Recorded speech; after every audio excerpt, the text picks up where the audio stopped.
मज़हर अब्बास साहब भी हमारे साथ हैं, सहाफ़ी तज्ज़ियाकार मौजूद हैं और मेहमल सरफराज साहिबा भी हमारे साथ मौजूद हैं। मज़हर साहब, ये एक आर्गूमेंट होता है कि भाई जिसकी हुकूमत हो मशीनरी उसके कंट्रोल में होती है, इसलिए उसके लिए ज़िमनी इंतखाब जीतना आसान होता है या बाई इलेक्शन में फ़तह हासिल करना आसान होता है, लेकिन it is not always true, क्योंकि जब PTI बरसर इक़्तिदार थी ज़िमनी इंतखाब मुस्लिम लीग नून जीतती चली जा रही थी। अभी ये जो फिनोमेना सामने आया है, हुकूमत भी उन्हीं की है, इंतखाब भी वही जीते हैं। How do you see it? जी शुक्रिया। मैं तो खैर लाइटर नोट में समझा था कि हुमा लापता हो गई हैं और पता चला कि वो छुट्टी पर थी। जी जी, वी डिजर्व सम छुट्टी आल्सो। आपको पता ही है ना कि हमारा रमज़ान कैसा गुजरा था। हाँ बिल्कुल। दूसरी बात ये कि देखिए, आपने अभी कहा कि 2018 में PTI की हुकूमत थी तो मुस्लिम लीग नून ज़िमनी इलेक्शन जीत रही थी, इसमें कोई दो राय नहीं है। लेकिन जब 16 महीने हुए तो उन 16 महीने में मुस्लिम लीग या PDM की हुकूमत थी और ज़िमनी इलेक्शन PTI जीत रही थी।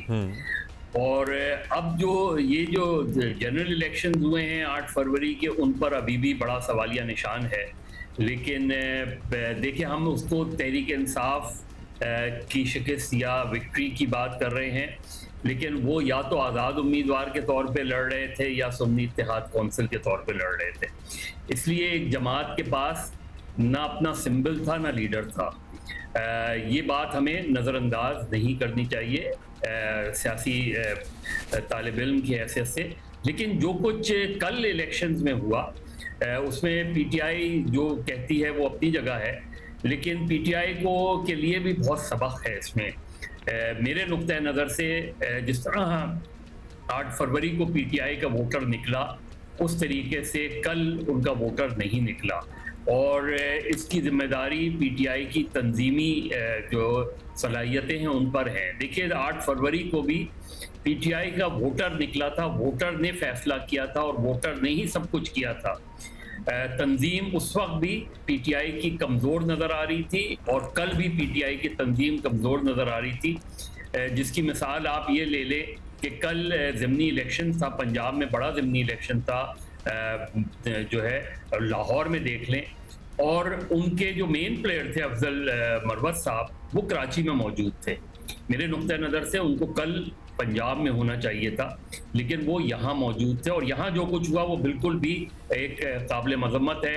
एक पार्टी रैली निकाल रही है, आपने जाके डिस्पर्स किया, जवाब ये पैदा किया कि जी परमिशन नहीं ली।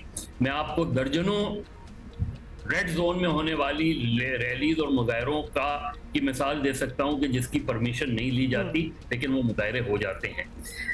लेकिन ज़िमनी इलेक्शंस में बहुत ज़्यादा PTI की तंजीमी कमज़ोरियाँ नज़र आईं।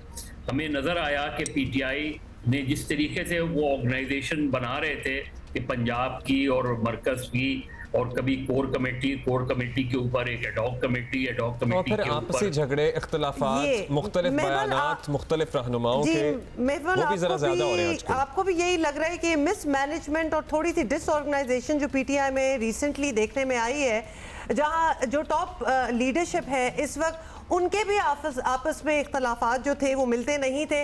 इज दैट द रीज़न कि ये नतीजा निकला है इन इलेक्शंस का? देखिए हुमा, इसके कई रीज़न्स हैं। एक तो खैर ये है कि पहली चीज़ तो ये है कि बहुत रिजाउंडिंग विक्ट्री है नून लीग के लिए, और उनके लिए ये जो बाय इलेक्शंस थे बहुत अहम भी थे।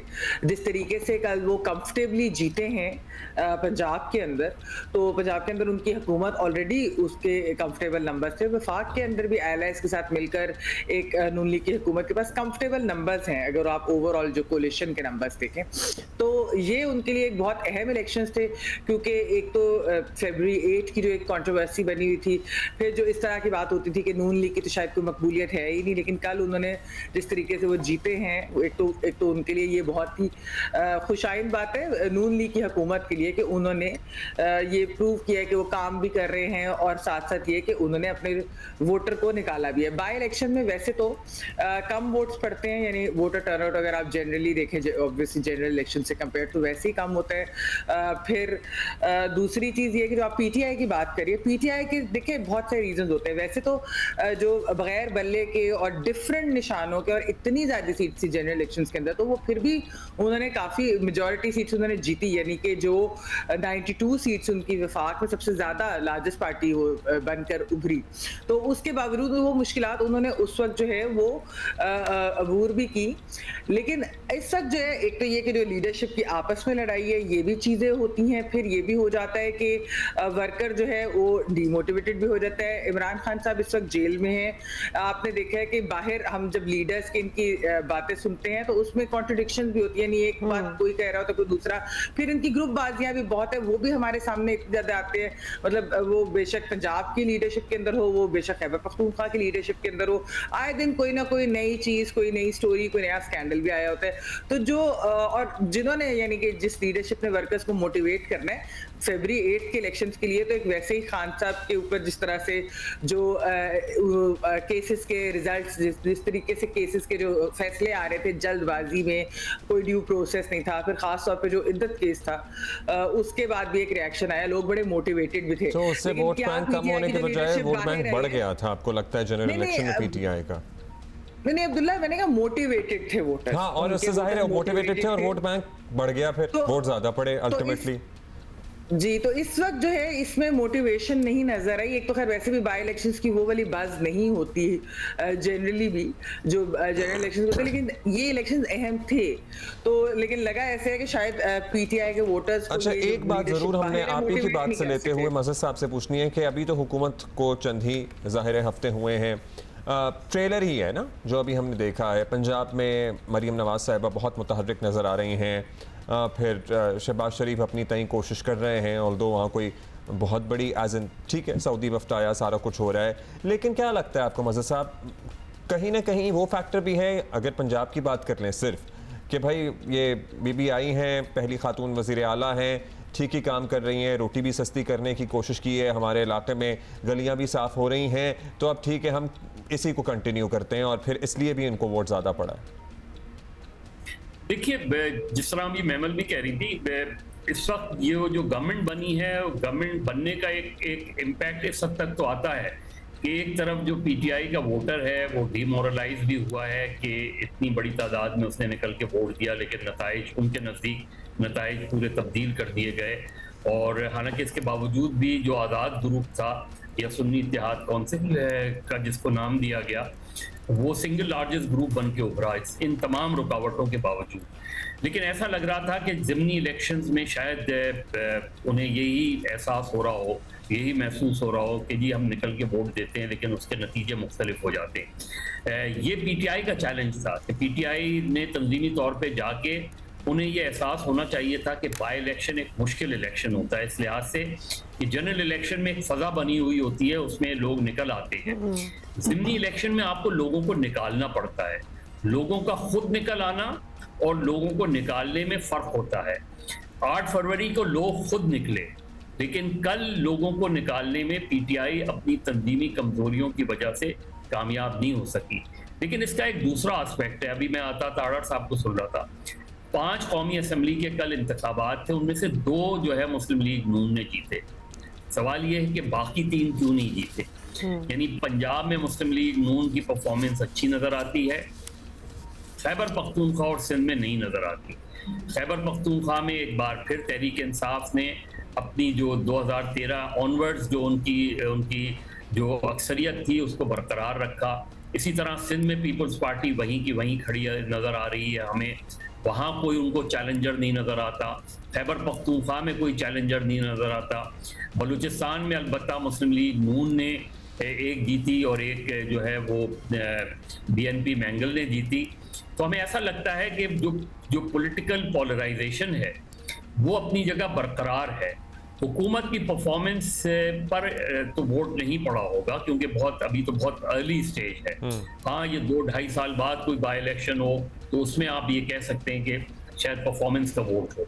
ये वोट सीधा सीधा था कि मुस्लिम लीग नून का वोटर जो है वो इसलिए मुतहर्रिक नजर आया तो एक हुकूमत उनकी बन गई थी, और पीटीआई का वोटर पीटीआई नहीं निकाल पाई। मेरा ख्याल है जितना काम उन्होंने जाके पंजाब में ज़िमनी इलेक्शन में करना चाहिए था, वो उस तरह नहीं किया।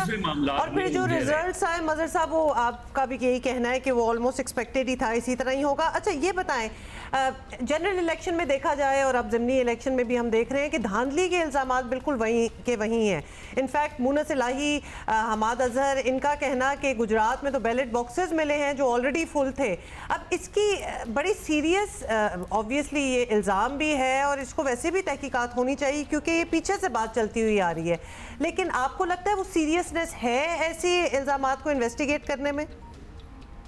देखिए हुमा नहीं है, इसलिए कि हमें पाकिस्तान में अगर आपने सियासत को क्रेडिबिलिटी देनी है, सियासत की साख बहाल करनी है, अगर आपने जमहूरियत को मजबूत करना है, तो उसका बड़ा स्ट्रॉन्गेस्ट पिलर जो है इलेक्शन कमीशन ऑफ पाकिस्तान है। भारत के इलेक्शंस क्यों मुख्तलिफ नज़र आते हैं हमें? इसलिए कि वहाँ का इलेक्शन कमीशन जो है उस पर कभी भी सवालात नहीं उठते। उसको चाहे अपोजिशन पार्टीज हों या रूलिंग पार्टीज हों, उसको ये पता होता है कि इलेक्शन कमीशन कितना गैर जानिबदार है, कितना ताकतवर है। हमारे इलेक्शन कमीशन ऑफ पाकिस्तान पर हमेशा ये सवालात उठते हैं। हालांकि 18वीं तरमीम के बाद ये ज़रूर तब्दीली आई कि अब election commission, chairman election commission का इंतखाब जो है वो गवर्नमेंट और अपोजिशन मिलकर करती है।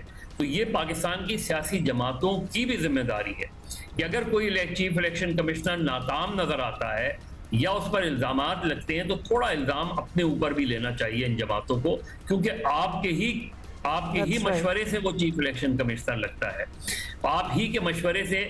तो हमें एक बड़ी मैसिव इलेक्शन रिफॉर्म्स चाहिए, एक पॉलिटिकल रिफॉर्म्स चाहिए और उस पर तमाम पार्टी ऑन बोर्ड हों और फिर ऑन करें उन सारी चीज़ों को। हम उन इक़दामात को ऑन नहीं करते, जो इक़दामात सियासी जमातों ने खुद किए होते हैं उनको ऑन करने को हम तैयार नहीं होते। चाहे फखरुद्दीन जी इब्राहिम मरूम को ले लें, उनको सबने मिलकर चीफ इलेक्शन कमिश्नर बनाया और फिर सवालात उठा दिए। इसी तरह मौजूदा इलेक्शन कमिश्नर को ले लें, भी सभी ने मिलकर बनाया था उस वक्त, उठा दिए। और जो उस वक्त बरसर इक़्तिदार थे फिर वो ऑपोजिशन में अब आए तो उनको भी लैक ऑफ फेथ हो गया। अब ये बताइएगा मेबल, ये धांधली के इल्ज़ामात की हम बात कर रहे थे, अब से तो नहीं, कब से, मतलब हमेशा से ही हमारा मसला है। मोस्ट रिसेंटली हम वो 4 हल्के खोल लें, धरना कर लें, 35 पंचर, और उसके बाद का मामला जो 2018 के इंतखाब थे, अब 2024 के इंतखाब।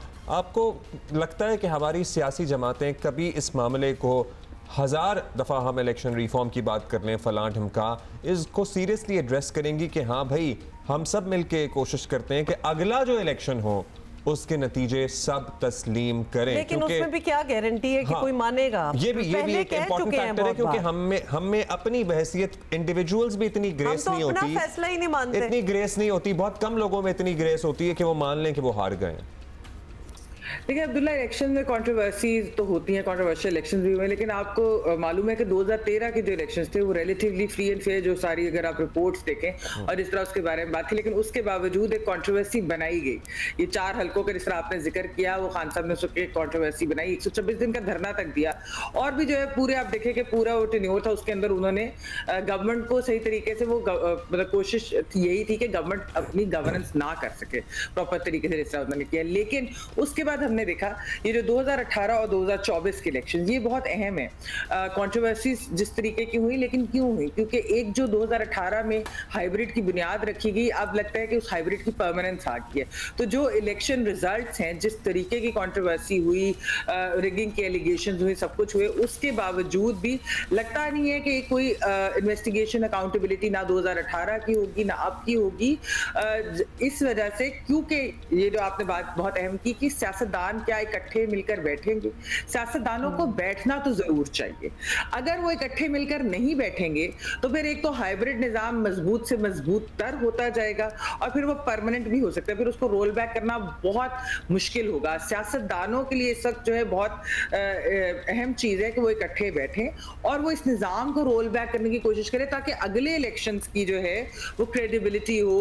जो जिस तरह बात करते हैं कि इस तरह की रिगिंग एलिगेशन ना हो, सारी जमातों को इस चीज का वो वेरी राइट कि वो स्पेस सियासतदानों ने दिया। बस अब ब्रीफली आप ये कमेंट दे दीजिएगा कि आज सबसे ज्यादा Sunni Ittehad council, as known as PTI, as known as independent group, ही सबसे ज्यादा कहते हैं जी हाइब्रिड निज़ाम है, फलां है, ढमका है, ये है, वो है, मगर इन तमाम फैक्टर्स को, इन अनासर को किसने वो गुंजाइश दी? सबसे ज़्यादा गुंजाइश हमें पता है कि पीटीआई के दौरे हुकूमत में ही पैदा हुई, जब मतलब फेस ऑफ द गवर्नमेंट तो इमरान खान साहब थे, लेकिन गवर्नमेंट कोई और ही चलाता और था। जिसके बाद उन्होंने बहुत बार इस बात को एडमिट भी किया। हाँ, और बरमला किया। वो सिस्टम इतना चेंज हो चुका है कि अब उसको वापस ट्रैक पे लाना शायद बहुत मुश्किल है। देखिए मैं आपको बताऊं, ये जो सिलसिला आपने सवाल किया, जिस तरह महमल कह रही थी, उस वक्त शायद हाइब्रिड निज़ाम का नाम नहीं दिया हमने, लेकिन इस मुल्क में 88 ऑनवर्ड हाइब्रिड निज़ाम ही चल रहा है। आप देख रहे हैं कि मोहतरमा बेनज़ीर भुट्टो की जो पहली हुकूमत थी, वो एक मशरूत तौर पे इख्तिदार उनको मुंतकिल किया गया, वरना कई हफ्ते तो इख्तिदार ही मुंतकिल नहीं हो रहा था, जब तक उन्होंने तस्लीम नहीं किया इन बातों को जो उनको शराइत दी गई थी। 90 का इलेक्शन उठा लें, 90 के इलेक्शन में असगर खान केस आपके सामने है। असगर खान केस पूरा पढ़ लें, अगर असगर खान केस पर अमल होता तो शायद आज ये चीज़ें नहीं हुई होती, बहुत चीज़ें मुख्तलिफ होती हैं आज। तो हमें एक तसलसल है इन चीज़ों का। आप 2013 के इलेक्शन को जरदारी साहब ने आरओ का इलेक्शन कहा, 2018 के इलेक्शन को आरटीएस का इलेक्शन कहा गया, 2024 के इलेक्शन को फॉर्म 47 का इलेक्शन कहा गया।